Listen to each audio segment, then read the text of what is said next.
Movie start होती है तो हम देखते हैं कि कोरियन पेनिनसुला में वो ज़ॉम्बी वायरस पूरी तरह आउटब्रेक हो चुका था और उसी वक्त हम कैप्टन जियोन स्यूक को देखते हैं जो अपनी सिस्टर की फैमिली को एक शिप पर ले जा रहा था और वो शिप उन्हें कोरिया से बाहर लेकर जाने वाला था। रास्ते में उन्हें एक आदमी मिलता है जो उनसे मदद मांग रहा था और उसके साथ उसकी वाइफ और दो बेटियां भी थी। जियोन स्यूक देखता है कि उस आदमी के ऊपर बहुत सारा खून लगा हुआ है और तब वो सोचता है कि शायद इस आदमी को भी उन ज़ॉम्बीज ने काट लिया है और यही सोचकर वो उन्हें छोड़कर आगे बढ़ने लगता है। तब उस आदमी की वाइफ उसे कहती है कि तुम कम से कम मेरी एक बेटी को ही ले जाओ, लेकिन जॉन स्यूक उन्हें इग्नोर करके आगे बढ़ जाता है। वो शिप पर पहुंच जाते हैं और शिप कोरिया से निकल जाती है। उस शिप को जापान जाना था, लेकिन जॉन्स को पता चलता है कि शिप को जापान की बजाय हांगकांग लेकर जाया जा रहा है। तब वो कैप्टन से बात करने जाता है और उसके जाते ही उस कैबिन में एक इन्फेक्टेड ज़ॉम्बी में तब्दील हो जाता है। ज़ॉम्बी को देखकर उस पूरी शिप में हलचल मच जाती है और जियोन्स के ब्रदर इन लॉ जुलमिन जो उस वक्त सप्लाई की लाइन में खड़े हुए थे उन्हें भी ये सब कुछ पता चल जाता है। और जब जियोन्स को इस बात की खबर मिलती है तो वो सीधा उस कैबिन की तरफ जाता है क्योंकि उसकी सिस्टर और उसका नेफ्यू भी उसी कैबिन में। वो ज़ॉम्बी उसे कैबिन के बाहर ही मिल जाता है और जियोन्स उसे शूट कर देता है और इसके बाद वो कैबिन में जाता है और देखता है कि जितने भी लोग उस वक्त कैबिन में थे वो सब अब इन्फेक्टेड हो चुके हैं और उन इन्फेक्टेड लोगों में उसका नेफ्यू भी था और उसकी सिस्टर अपने बेटे को पकड़कर बैठी हुई थी। लेकिन वो इन्फेक्टेड लोग किसी भी वक्त ज़ॉम्बी में बदल सकते थे और यही सोचकर जॉन अपनी सिस्टर को वहां से ले जाने लगता है, लेकिन वो अपने बेटे को अकेला छोड़कर जाने के लिए तैयार नहीं थी और बस थोड़ी ही देर में वो सारे इन्फेक्टेड ज़ॉम्बी बन जाते हैं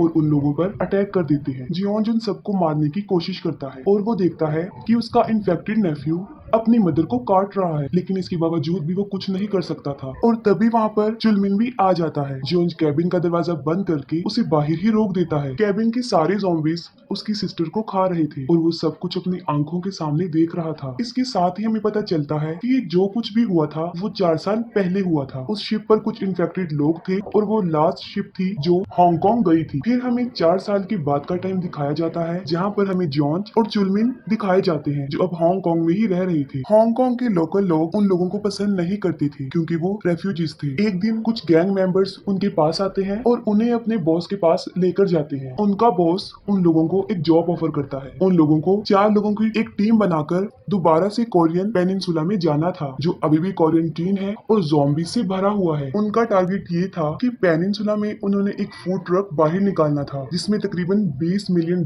भरे हुए थे और शर्त ये रख दी गई थी कि काम पूरा होने के बाद उन मेंबर्स को भी 2.5 मिलियन मिलेंगे। और इसके साथ ही वो उन्हें ज़ॉम्बी से बचने की कुछ इंस्ट्रक्शंस भी बताता है कि ज़ॉम्बीज को रात में नजर नहीं आता और रात को वो ज़ॉम्बीज आवाज का सहारा लेते हैं। तब वो कहता है कि वो लोग रात में ये काम आसानी से कर सकते हैं। उन्हें 2 सैटेलाइट फोन देकर शिप के थ्रू बताई गई लोकेशन पर पहुंचा दिया जाता है और जब वो अपना मिशन कंप्लीट कर ले तो वापसी पर वो इन फोन्स का इस्तेमाल कर सकते। वो उस जगह के पास पहुंच जाते हैं जहाँ पर वो ट्रक खड़ा हुआ था। तब जॉन उस ट्रक को पास जाकर चेक करता है। तब उसे पता चलता है कि वो ट्रक उन लोगों का नहीं है। जियोन जब ट्रक को चेक करके वापस आ रहा होता है तब उसे किसी की आवाज आती है। वो देखता है कि एक बिल्डिंग जो गिरी हुई है और उसपे ज़ॉम्बीज भरे हुए थे और वो बिल्डिंग थी भी गिलास की, इसलिए उनका कोई भी भरोसा नहीं किया जा सकता था। तब जियोन जल्दी से आकर गाड़ी में बैठ जाता है और वो फिर से अपना ट्रक फाइंड करने लगते हैं। उन्हें एक और ट्रक नजर आता है और इस बार जियोन अकेला नहीं जाता, उसके साथ जुलमिन और उनका एक और पार्टनर भी साथ जाता है। वहाँ पर वो लोग अकेले नहीं थे, कोई और भी था जो उन लोगों पर मुसलसल नजर रखे हुआ था। वो ट्रक को खोलकर देखते हैं कि वो पूरा पैसों से भरा हुआ है। ट्रक को ढूंढने का मिशन तो उनका पूरा हो जाता है और अब वहाँ से निकलने का टाइम आ गया था। वो देखते हैं कि उस ट्रक का ड्राइवर भी एक ज़ॉम्बी बन गया है और उन्हें लग रहा था कि शायद वो मर चुका है, लेकिन ये सोच उनकी बिल्कुल गलत थी। जैसे ही जुलमिन ट्रक के अंदर जाने लगता है वो उस पर झपट पड़ता है जिससे ट्रक का हॉर्न प्रेस हो जाता है और पूरे एरिया में उस हॉर्न की आवाज गूंज जाती है। ये आवाज सुनकर वो सारे ज़ॉम्बीज अलर्ट होकर उनकी तरफ बढ़ने लगते हैं और ये स्लो ज़ॉम्बीज नहीं थे बल्कि कोरिया के अल्ट्रा फास्ट ज़ॉम्बी थे। जियोन जल्दी से उस ट्रक ड्राइवर को मार देता है और उनका एक साथी उस ट्रक को स्टार्ट करता है और इसी दौरान जियोन बाकी ज़ॉम्बीज को भी मारने लगता है, लेकिन वो तादाद में काफी ज्यादा थे। चुलमिन वापस कार में जाकर बैठ जाता है और ट्रक स्टार्ट होते ही जॉन भी उसमें बैठ जाता है और इतनी डिफिकल्टीज होने के बावजूद भी वो ट्रक को वहाँ से निकालने में कामयाब हो जाते हैं। और अब बारी थी वो सैटेलाइट फोन यूज करने की, लेकिन इससे पहले कि वो उन्हें यूज कर पाते कोई बहुत सारी फ्लेज उनके सामने फेंक देता है और ये उन लोगों के लिए उनके सामने बिछाया गया ट्रैप था ताकि लाइट पैदा होने की वजह से ज़ॉम्बीज उनकी तरफ आ सके। और ऐसा होने भी लगता है, ज़ॉम्बीज उनकी तरफ बढ़ने लगते हैं और वो जल्दबाजी की वजह से अपनी गाड़ियां भगाने लगते हैं और तभी उनकी कार क्रैश हो जाती है और उनका ट्रक भी उससे टकरा जाता है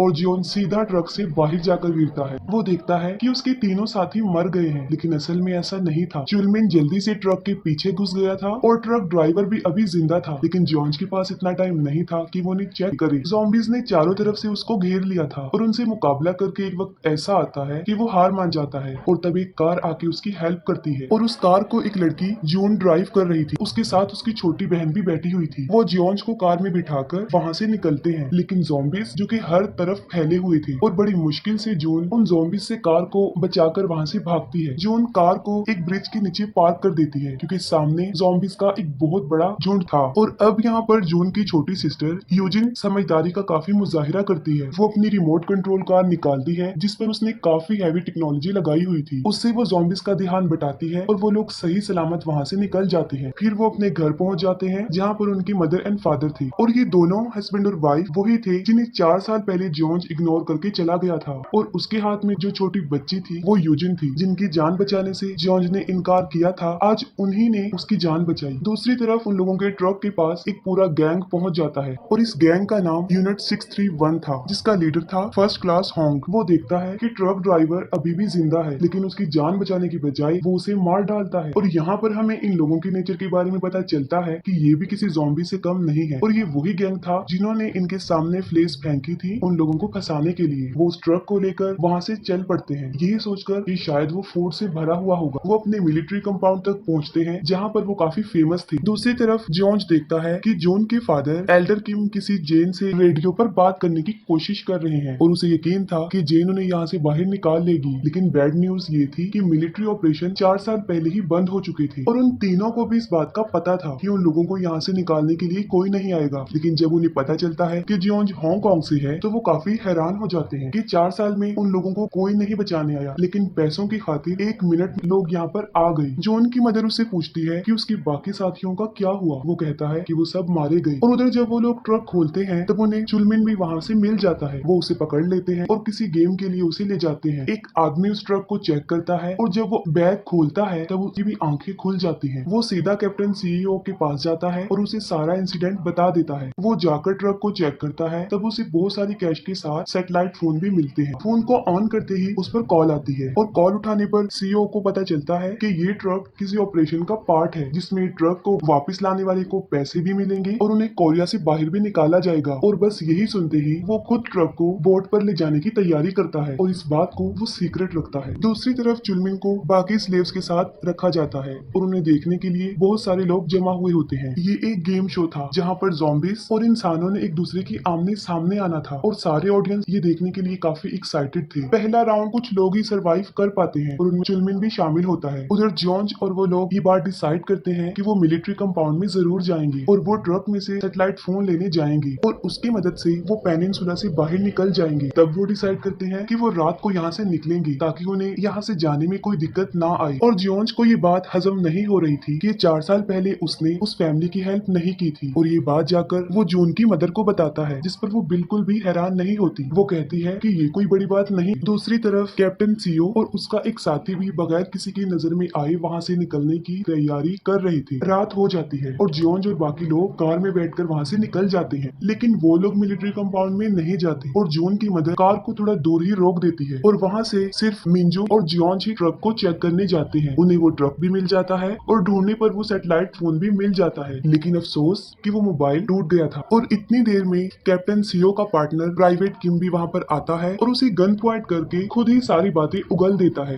कि वो और कैप्टन सीओ दोनों ही वहाँ से निकलना चाहते हैं। और सीओ को इस पूरे ऑपरेशन के बारे में एक सैटेलाइट फोन के जरिए पता चला है जो उसके रूम में ही है। ये सुनते ही जॉर्ज समझ जाता है कि उन्हें चुलमिन का फोन मिला है और इतने में वो किम ये बात भी उगल देता है कि हमें उस ट्रक में से एक आदमी भी मिला था जो अब उस क्रेजी गेम का पार्ट है। ये सुनते ही जॉर्ज उसे बचाने के लिए वहाँ से भाग जाता है। उसके जाते ही कैप्टन सीओ भी वहाँ पर आ जाता है। वो बात करने में बिल्कुल इंटरेस्टेड नहीं था, इसलिए वो फायरिंग शुरू कर देता है। तब मिंजुंग गाड़ी रिवर्स करके उसे ठोक देती है और उसकी पॉकेट से वो सैटेलाइट फोन भी निकाल लेती है। लेकिन यहाँ पर एक गड़बड़ हो जाती है। गोलियों की आवाज सुनकर सारे ज़ॉम्बीज उनकी तरफ बढ़ने लगते होते हैं। बिल्कुल ठीक वक्त पर जियोन उस शो गेम में पहुंच जाता है और जुलमिन को बचा लेता है। वो दोनों ज़ॉम्बीज और गैंग मेंबर से बचकर वहां से बाहर निकलते हैं, लेकिन एक ज़ॉम्बी जियोन को पकड़ लेता है और अब जुलमिन के पास दो रास्ते थे, या तो वो अपनी जान बचाकर वहां से भाग जाता या वो गन के जरिए जियोन को बचा सकता था, और डेफिनेटली वो सेकंड ऑप्शन को ही प्रेफर करता है। वो गन से उस ज़ॉम्बी को उड़ाकर जियोन को बचा लेता है, लेकिन तभी उस गेम का लीडर सार्जेंट उसे पीछे से शूट कर देता है। उसे मरा हुआ देखकर जियोन काफी शॉक्ड हो जाता है।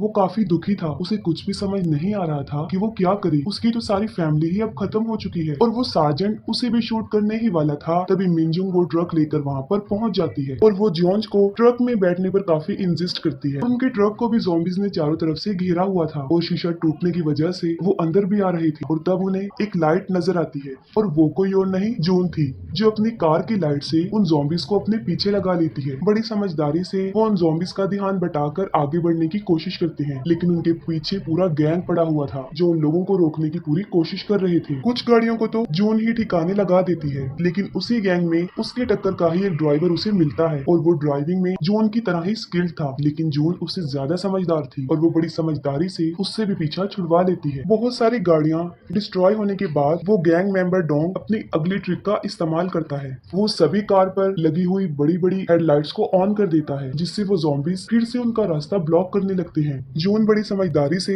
अपना सारा रास्ता क्लियर करती है और जियोन उनकी लाइट को शूट करता है। इतनी समझदारी का मुजाहिरा करते हुए उनका ट्रक ज़ॉम्बी से बच जाता है और पिछली सारी गाड़ियां ज़ॉम्बीज के घेराव में आ जाती हैं। पोर्ट पर पहुंचकर वो देखते हैं कि शिप उनके लिए बिल्कुल तैयार खड़ा था। अब वो लोग काफी खुश थे और तभी एक कार उनकी कार को टक्कर मारती है और मिनजुन देखती है तो वो काफी शॉक्ड हो जाती है, क्योंकि उस कार में उसकी पूरी फैमिली थी और टक्कर मारने वाला कोई और नहीं बल्कि कैप्टन सीओ था। वो जून को गन पॉइंट पर पकड़ लेता है और उनके सारे हथियार नीचे रखवा देता है। अब वो जितना पागल था वो जून को कभी भी मार सकता था। अब यहाँ पर एक बार फिर से वो छोटी बच्ची यूजिन समझदारी का मुजाहिरा करती है। वो अपनी रिमोट कार से उसका ध्यान बटाती है और जून आजाद हो जाती है, लेकिन सीओ यूजिन को देख लेता है और वो उसकी तरफ गोली चलाने लगता है। तभी सामने से एक आदमी आ जाता है जो कि उसी गैंग का था और गोली उसे लग जाती है। मिनजुन जल्दी से अपनी गन उठाती है, लेकिन इससे पहले ही सीओ उसके पाँव में शूट कर देता है और ट्रक लेकर वहाँ से भाग जाता है। वहाँ से जाने का टिकट भी उसके पास अवेलेबल था और एक बार फिर से वो लोग पेनिनसुला में ही फंस जाते हैं। वो ट्रक लेकर शिप पर पहुंच जाता है और वो लोग चेक करते हैं कि ट्रक में कैश है या नहीं। अपना truck as it is receive करने पर भी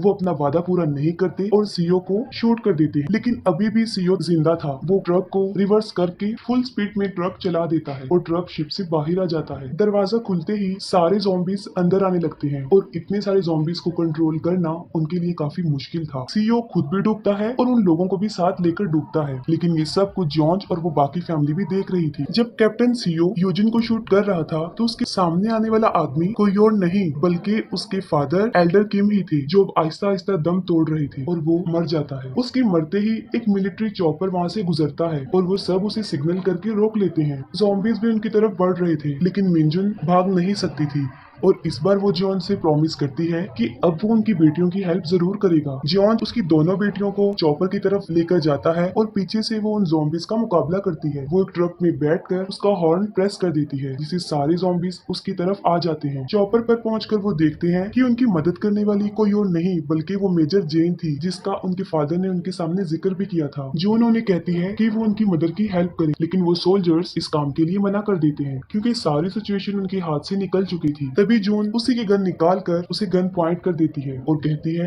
कि वो अपनी मदर के बगैर यहाँ से नहीं जाएगी। और तभी वो देखती है कि उसकी मदर सुसाइड करने ही वाली है। ये देखकर वो पागल हो जाती है, जिस पर जेन उसे कहती है कि तुम्हारी मदर बिल्कुल सही कर रही है, यही उन सबके लिए बेहतर है। वो दोनों काफी रो रही थी और जॉन उन्हें देख रहा था, बिल्कुल वैसे ही जैसे उसने अपनी बहन को मरते हुए देखा था। लेकिन वो उन लोगों में से था जो बाद में कहते हैं कि कोशिश की थी लेकिन कुछ भी नहीं हुआ। लेकिन इस मर्तबा वो सिर्फ कोशिश ही नहीं करता, ज्यादा कोशिश करता है। वो फौरन उसे बचाने जाता है और उसे देखकर मिनजुंग भी अपना डिसीजन बदलती है, क्योंकि अब जीने की उम्मीद उसे भी नजर आ रही थी जो पहले बिल्कुल भी नजर नहीं आती। वो बैकफायर करती है और इतनी देर में कि वो चॉपर तक पहुंचे, जियोंज उन ज़ॉम्बीज से मुकाबला करता है। इतनी कोशिश करने के बावजूद भी फाइनली उनकी मदर बच जाती है। वो चारों बिल्कुल सही सलामत उस चॉपर में आकर बैठ जाते हैं और सही सलामत पेनिनसुला से निकल जाते हैं और यहीं पर ये मूवी एंड हो जाती है।